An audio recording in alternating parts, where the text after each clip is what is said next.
இந்த எபிசோட்ல நாம இயக்குனர் கமல் பிரகாஷ் இயக்கத்தில் எழுந்திருக்கிற கிங்ஸ்டன் படத்தை பத்தி தான் பார்க்க போறோம். இந்த படத்தோட கதைய பத்தி பார்த்தோம்னா, தூத்துக்குடி மாவட்டம் அருகே இருக்கும் கடற்கரை கிராமத்துல வாழ்ந்து வராரு நாயகன் ஜி.வி. பிரகாஷ். இவரின் தாத்தா காலத்திலிருந்து இந்த ஊர் மக்கள் கடலுக்குள் சென்றால் பேராசை பிடித்த ஆன்மா ஒன்று அனைவரையும் கொல்லுது. இதனால் அரசு மீன்பிடி தொழில் செய்ய தடை வைத்து யாரும் கடலுக்குள் செல்லக்கூடாது என உத்தரவு போடுது.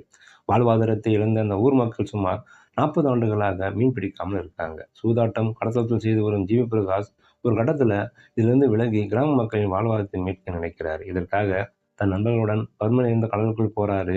இறுதியில் கடலுக்குள் சென்ற ஜி.வி. பிரகாஷ் என்ன ஆனாரு? கடலுக்குள் இருக்கும் மர்மம் என்ன? இதாங்க அந்த படத்தோட மீதி கதை.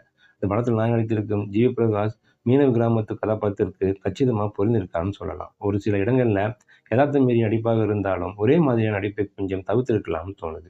நாயகன் நடித்திருக்கும் திவ்யபாரதிக்கு பெரிய வேலை இல்லைன்னு தான் சொல்லலாம். தோற்றமும் பேச்சும் திவ்யபாரதிக்கு பொருந்தவில்லைன்னு தோணுது. அழகம் பெருமாள், சேத்தன், குமரவேல், வில்லன் நடித்திருக்கும் சாபமோன், அப்துல் சமத், ஆண்டனி, ராஜேஷ் பாலச்சந்திரன், அருணாச்சலேஸ்வரன், பிரவீன், பயர் கார்த்திக் என மற்ற வேலை நடித்திருக்கும் அனைவரும் தங்கள் வேலையை சிறப்பா செஞ்சிருக்காங்கன்னு சொல்லலாம். நடிப்பை விட இசையில அதிக கவனம் செலுத்தியிருக்கிறார் ஜி.வி. பிரகாஷ். பாடல்கள் பெரிதா எடுபடணும்னு தோணுது. பின்னணி இசை படத்திற்கு பெரிய பலம்னு சொல்லலாம். ஒளிப்பதிவாளர் கோகுல் பினாய் கடலின் அழகு, ஆபத்து மற்றும் பிரம்மாண்டம் என அனைத்தையும் திரையில் கொண்டு வர முயற்சித்திருக்கிறாரு. கடலில் நடக்கும் மர்ம கதையை மையமாக வைத்து படத்தை இயக்கியிருக்கிறாரு இயக்குனர். திகில் கலந்த ஃபேண்டசி படமாக திரைக்கதை அமைத்திருக்கிறாரு.